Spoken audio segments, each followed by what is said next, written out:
Recently, our client John met his banker to discuss plans for a clean energy building. What he found was a shared passion for building something more. Momentum for change. First Horizon Bank. Let's find a way. Go to firsthorizon.com/John.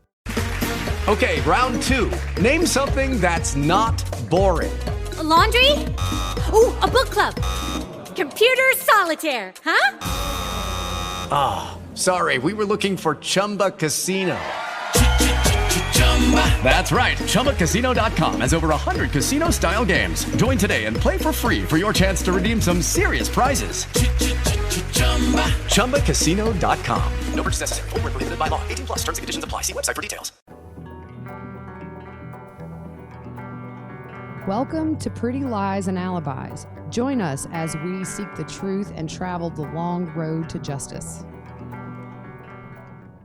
Hi, everybody. It's Thursday, May 27th, 3 o'clock in the afternoon. I am Gigi. What's good, Fruit Loop?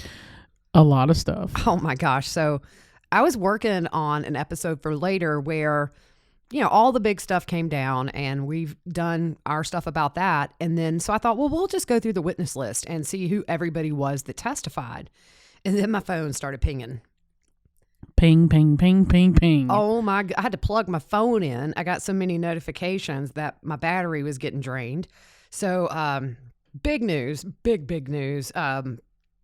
This changes a lot of stuff. Lori has been found incompetent to stand trial right now. And we're going to get to that. But that's not the only news that's come out today. Nope. So, excuse me. Sorry, y'all. You coughing up your lung over there. It just flew across the room.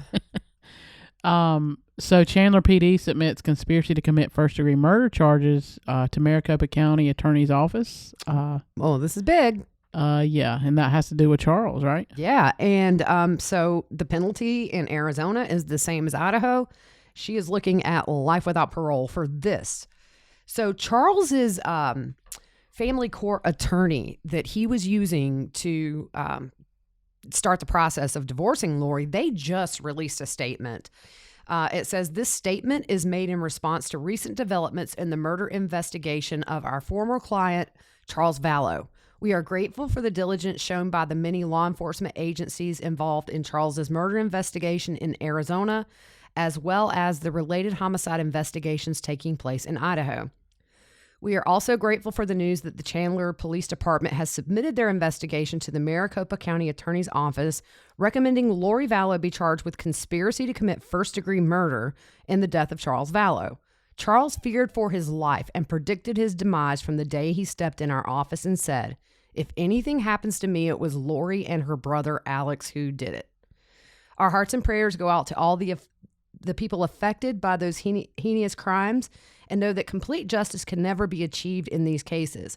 Nevertheless, our hope and faith remain that the criminal justice process will appropriately punish individuals responsible for these crimes. And it's signed Stephen M. Ellsworth, and he's with Ellsworth Family Law. So that's big. And I immediately thought of Charles's sons and Cheryl Wheeler. And so I know that the news for JJ and Tylee and Tammy was a relief to them, but I think today is a very big relief for Charles's family. Oh yeah, Kay and Larry and all those. Yeah. And in fact, yesterday, Kay with Justin Lum, who Justin today and Nate both have been very busy. Yeah. You know, she had told them that the next step for them was justice for Charles, and a day after that interview, here we are. Yep. Now, it hasn't been filed, so what'll happen from here is either it will go to a preliminary hearing or a grand jury, and we don't know which way they're going right now. I would say with everything else, it'd be grand jury, but we don't know. I think just to be safe, It's easy to just do the grand jury, especially if they're wanting to preserve the evidence they found in the investigation. So right now, let's just recap what Lori is facing. So she's facing 2 counts of murder, 3 counts of conspiracy to commit murder, and that's in Idaho. Right. So now we will add another possible conspiracy to commit first-degree murder in Arizona. So this is big news. So on top of the incompetency ruling right now, we have this. And then also, what did Gilbert police tell Justin Lum? So they told Justin Lum that the attempt on Brandon Boudreaux is still open. This was on October 2nd, 2019. And we know Brandon thinks Alex made that attempt. So that was, let's see, Tammy Daybell, I don't remember the date she died. Do you? Was it the I'm thinking the 9th. Okay. 9th, I think. So this would have been just a week before she died that the attempt was made on Brandon on October the 2nd. Yeah. If you remember, it was October the 31st that Melanie moved her stuff out of the house. Isn't that right? It was Halloween night with Alex. And then they flew, or no, they drove. Yeah, they drove. That's where the PI put the tracker on. That's right. That truck. really cool PI who had his stuff together. Oh, yeah. Real quickly, we were talking, we're going to do we know there are a lot of new listeners to this case who are not just up to speed on the basics. And there's so much involved in this case. Those of you who have been with us for a while know this, but people who have just read a few headlines and have gotten interested, they have a lot of catching up to do. We are going to, at some point, do a slideshow as well as a podcast where we kind of sum everything up for our newer listeners. Yeah. We've had a lot of questions about who's who, what's what. And so we just think it would be easier to just do a slideshow and then eventually an episode where we just talk about things all of you seasoned veterans know all about. Yeah. Okay, so she's been found incompetent to stand trial. Now, it's important to note this is only for the destruction of the evidence charges right now, those minor felonies. This is not technically for the murder charges, but no doubt it's going to come into that too. Yeah. So let's talk about a few statistics on people who are found incompetent to stand trial. So 20 to 30% of people are found incompetent to stand trial. Within a year, 80% have competency restored and 70% within 6 months. Yeah, so they definitely try to get them restored. And it's not like they have to be restored forever.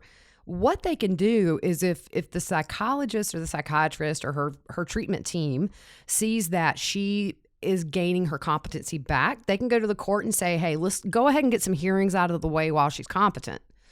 As much as we hate all this, and I don't think we don't want to spend this whole podcast just bashing her and saying it's put on. Maybe it is, maybe it isn't, maybe it's a little bit of both.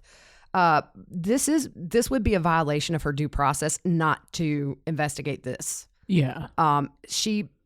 Defendants are afforded rights, and we definitely don't want any missteps to where this goes wrong. We've got the charges, they're solid. We just don't want any kind of a decision to affect her eventually being held accountable for these charges, and we think she will. Yeah. So I'm thinking back to Lucretia in the stalk case when she was acting a fool in that room trying to say she was incompetent to stand trial. Yeah. Yeah. Yeah. And I mean, so we don't know what has happened as far as what would deem her to be incompetent. We don't know if she has attempted to hurt herself, take her own life, or, I mean, if she's just talking to people that aren't in her cell. We don't know. That's the only thing I can think. Yeah. And I mean, we probably won't ever know the specifics because that would be to me, it seems like it would be a HIPAA violation.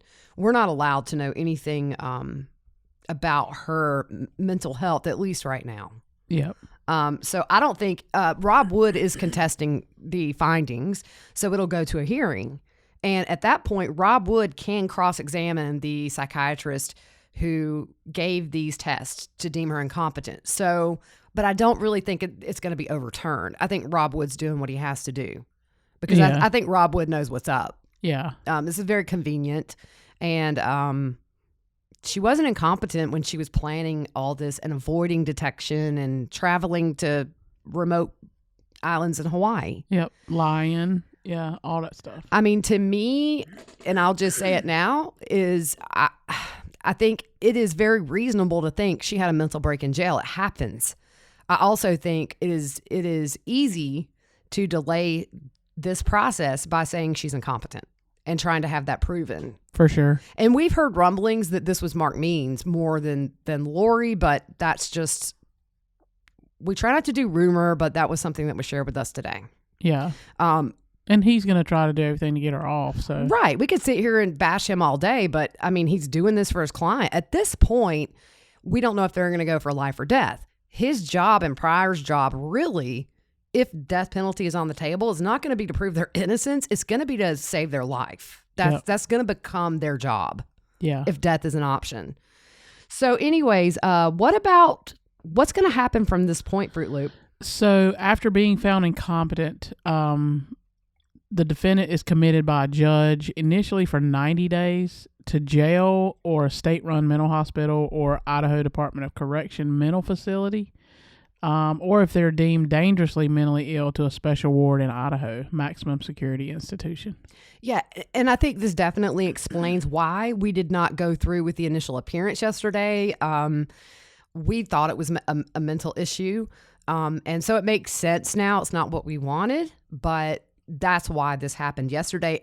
And I noticed Rob Wood looked very tired, and he knew this was coming. And so they've worked so hard to get these charges down and ready to be announced. And then now we've got the next day, or 2 days later, we've got incompetency. So that has to be very stressful for Rob Wood and everybody who's worked hard on this case. Oh, yeah. Because there always is the potential, and it's very, very rare, but there is the potential, if she's never deemed to be competent, that, I mean, legally you cannot charge somebody with a crime that they're incompetent. Yeah. It's different than insanity, and we're going to kind of get into that. So let's just keep going before I put the horse ahead of the cart. The cart before the horse. See, that makes no sense. Oh gosh, me and my isms, I never get them right. The horse is always before the cart. Oh gosh, see, this is why I would have never lasted on the Oregon Trail, y'all. That's right. That's right. You made it though. Yeah, I did. Okay, guys, I don't think I told you. No. You guys know my love of the old school 80s style Oregon Trail game, and you could play it online. And I played it the other day, and I made it to Oregon. I have never laughed so hard in my life. She's yelling across the thing that it came up and said, Fruit Loop has dysentery. Oh, yeah, that was great. Oh, yeah. And we were so laughing. Oh, my gosh. You would have thought I won the lottery. Yeah. Okay, but back to our topic here. So if after the first 90 days, they'll commit her the judge will commit her for 90 days to have evaluations and get a treatment plan going. So if after those 90 days she's still found to be incompetent, the judge can recommit for another 180 days. So what happens at the end of 180 days? So at the end of the 180 days and they're still not competent, they can be committed to a hospital for a year. If at the end of that year there's no progress, they will stay with no end. They will stay with no end in sight. And this only happens like 1% of the time. Sorry, I had a frog in my throat. If they're in the hospital for years, doctors will leave it up to the courts about what to do. And this can just become a cycle. I think the big thing to note here is she is going to be dealing with professionals that have no dog in the fight. They are wise. They probably know really quickly when somebody is faking it. So I don't think she's going to get one over.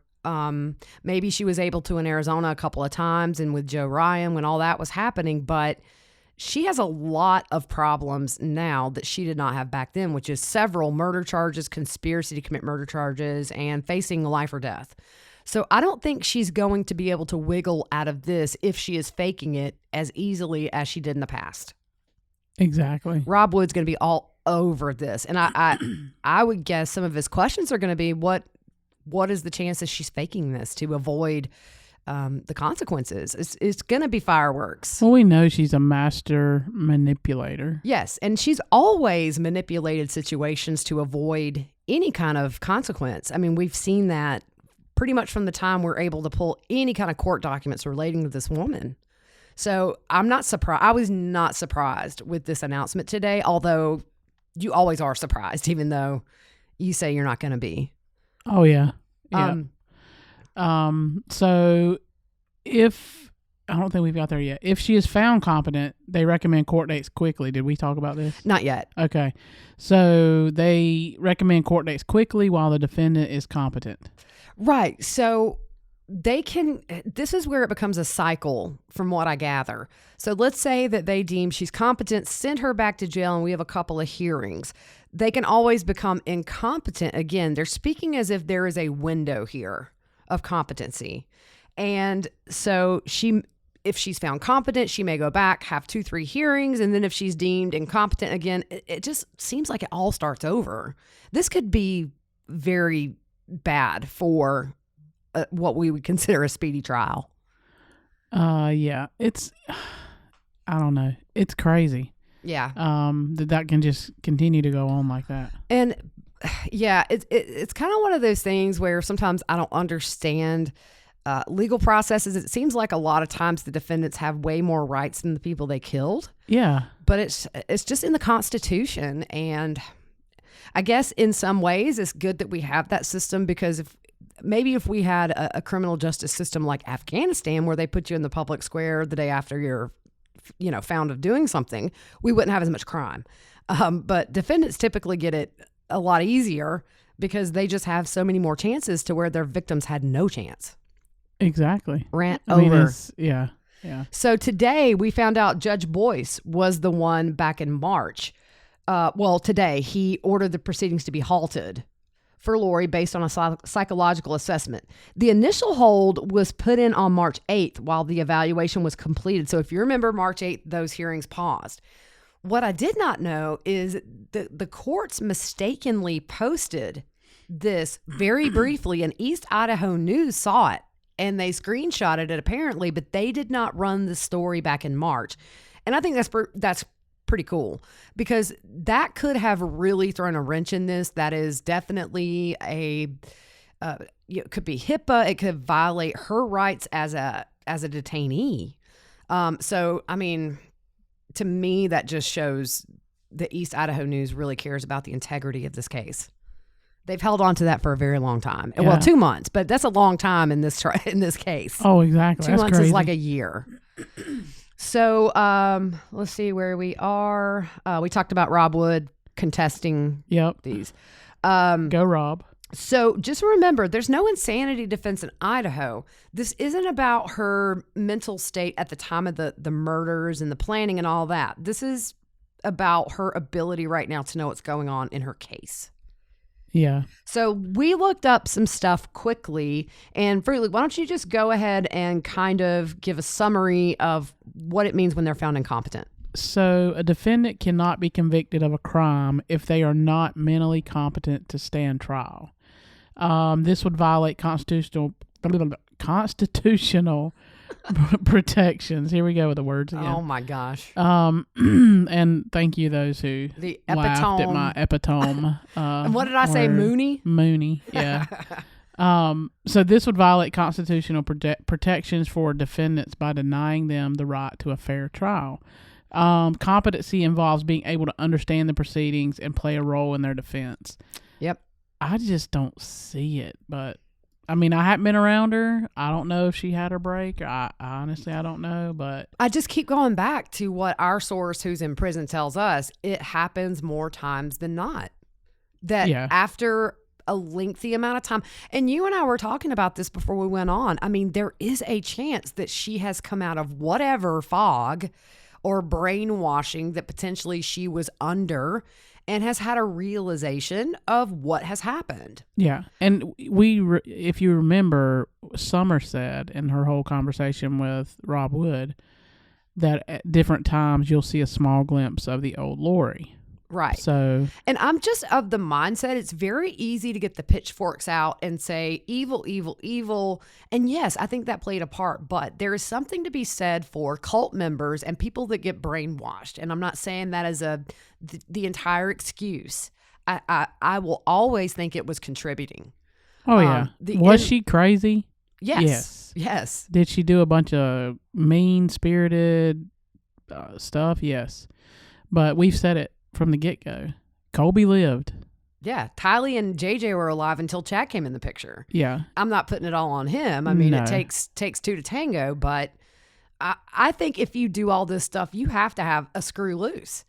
But if you listen to people who have come out of cult, they will tell you there were things they did and said that they never would have anticipated. And they can't believe on the flip side of it, they did and said those things. There's a reason Jim Jones was able to get, 1,000 people to drink poison? Yeah, drink that Kool-Aid. So I'm just saying, that's always going to be my position. I think it was a combination, like a perfect storm. As Kay said, it was a lot of little things that just blew up. And we got a bunch of dead people. Yeah. All right. So the case against her cannot go forward until she's declared competent. I mean, that's just her right. Yep. So we know that's at least 90 days out now. Yep. They have said they will use restorative treatment to try and regain her competency. Right. Incompetency is not a defense. It's related to their mental state at the time the crimes occurred. Well, it's actually unrelated to their mental state at the time the crimes occurred. Related? You did. Oh, I missed the un. You need to start drinking coffee with me, girl. Dude, I can't. I'm not old enough. I'm not old enough. Oh, yeah. I don't like the taste. So the thing that they're saying here essentially is this doesn't say that she was incompetent at the time that she committed the crimes. This is just based on her current mental state with where she is. Yeah. And like we said, we don't know. Was it something she physically did? Is she banging her head against the wall and talking to people that aren't there? We just don't know. I'm going to tell you, I can't believe ain't nobody said nothing. As big as this case is. Yeah, people that have been in with her, but they could very well just have her sort of tucked away too. Yeah. We don't know. We know in prison that won't be the case. So the courts can do many things in this situation, even down to ordering her to take prescription medications, if that would restore competency. And if a psychological evaluations find medications could restore it, then the court would order her to take those. The court is going to do everything within their power, working with these professionals to see if they can get her competent at least enough to get these trials out of the way. Yeah. These trials aren't going to happen for a few years anyway. So I don't think there's a rush to deem her competent. It delays it, but I mean, we're already going to be a year or two at least, unless they just have a moment where they say, look, we did it. We're guilty. We're going to plead guilty. Yeah. And I don't see that. So. I don't either. I think we see what the argument for her at least is going to be. Oh yeah. Yeah. So what's the process of like the court determining competency? So all courts have the authority to order a psychiatric evaluation if competency is in question. And in some states, that psych eval is automatic just at the first mention of it being maybe an incompetency issue. And that's just I think to protect the integrity of the process and the trials and the charges and the victims. Yeah. So they say, hey, look, you've said the magic word. I mean, if I walk into a hospital and I say I'm going to kill myself, they're not going to let me walk back out. You've said the magic word, you're going to get treatment. So it's kind of like this. If a lawyer brings it up, it's just automatic sometimes. The court says, we're going to get this evaluation going. Yeah. So the results will be given a big weight in determining, but other things such as demeanor in court can be considered too. Kind of hard with the mask on. I know, right? Take it off. Yeah. So we can see. Although yesterday, a couple of times at the beginning, she kind of looked up at the ceiling and then it almost looked to me like she was smiling under her mask. Her eyes. In fact, I cleared up a picture. I need to tweet that out when we're done and Facebook it. You can definitely see her much clearer than what we screenshotted yesterday. Yeah. So the main points to determine competency are the defendant's ability to adequately communicate with defense counsel, which obviously she's doing because he's there all day, every day. Yeah, I mean, what you doing? Playing checkers? Come on now. Playing I Spy with my little eye. Yeah. Understand and process information, make decisions regarding the case, and understanding the elements of the charges, the gravity of the charges, and the possible penalties that each charge entails. So yesterday it makes sense because Judge Edens read the charges and then he told, for Chad's hearing, he told the possible penalties, which was I think 10 years to life to death. So here we see the possible penalty. This is adequate communication and a kind of a just thing you have to have for competency. Just that alone. If they're saying she's incompetent right now, the possible penalties in each charge, she wouldn't understand that according to the law. Yeah. But it's a very low threshold to prove. So the process can take a year or more, we know. We're just in it for the long haul, guys.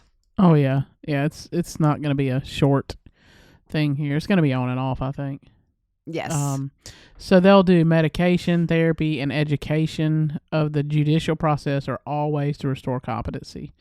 And that's usually done inpatient. Yeah, so I wouldn't be surprised if she is already on her way or at whatever facility she is going to have her inpatient treatment at. Yeah. I'm sure they probably moved her in the middle of the night when nobody was camped outside the courthouse, or not the courthouse, but the jail. Yeah, before any of this came out. Yeah. So in a clinical setting, competency is determined with, these are some of the things they do: a review of prior medical records and clinical interviews. No doubt the prior evaluations will come in, which she passed with flying colors, according to her. The interview consists of police reports, medical records from jail, prior competency evaluations, information shared by Mark Means about Lori's demeanor and how she is assisting with her case. The defendant's psychiatric, medical, and social history are all things that they use to kind of evaluate her. So, I wonder if they can take the results from the other two tests that she's had before and compare. I mean, I don't know if that's how they'll do it, but I think it comes into play, but at the same time, I don't think they could consider her competent from an evaluation that was 2-3 years ago, because, I mean, just in a normal world, our mental state can change based on things we experience or just chemical imbalances in our brain or whatever. I'm sure they'll use it to compare where she was to where she is. yeah. But I just really feel that the manipulation tactics she used there aren't going to work. Yeah, I don't think so either. So that's kind of what we have very quickly researched since all this stuff broke. Tomorrow we are going to break down. Colby did an interview with Justin Lum. Justin Lum has got Kay, Larry, and Colby and gotten their thoughts on the current charges that were released on Tuesday. And just quickly, I was literally 10 minutes into the interview with Colby when all this stuff started pinging my phone. But man, he's got a good head on his shoulders. Bless his heart. This has got to be so hard for him. He just was saying that he's excited that things are moving forward, but it just hurts. And I can't imagine. Yeah. He said in the beginning he couldn't even look at Chad and Lori and in the hearing, so he really just had people update him. But now he thinks it's important to stay in the loop to get justice for the kids and Charles. He always mentions Charles as well. I think Charles was the only normal period in that boy's life when Charles was around. And then he just said at this point he's put his mom and Chad to the side and he's focused on justice for these kids and Charles.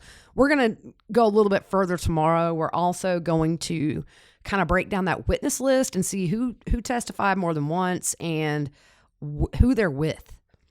So we have a lot going on. I really thought after the charges we would have this really quiet few months, but I was wrong. Wrong, sucker. I know, right? It's just been crazy. I've got hardwood floors going down in my house starting tonight, and I was supposed to be cleaning out furniture and moving things, and I've been sitting in front of my computer all day. So at first we thought we would do this later, but I don't know with the banging in my house that's going to be happening all evening if that was possible. So we may add some more stuff to this tomorrow if we research and find out some other things. I think there'll maybe be some more filings before then. So we're going to keep an eye on it. We'll tweet it out, Facebook, on YouTube. I have started putting the links to the articles and videos we reference in the podcast because people have requested we do that. So I hope I remember every time. And that way you guys can just listen and click. Yep. All right, guys, we're going to head out and do what we got to do, but have a good day, and we will see you on Twitter and Facebook and Instagram. We are on and off all day with all this crazy news. See you later.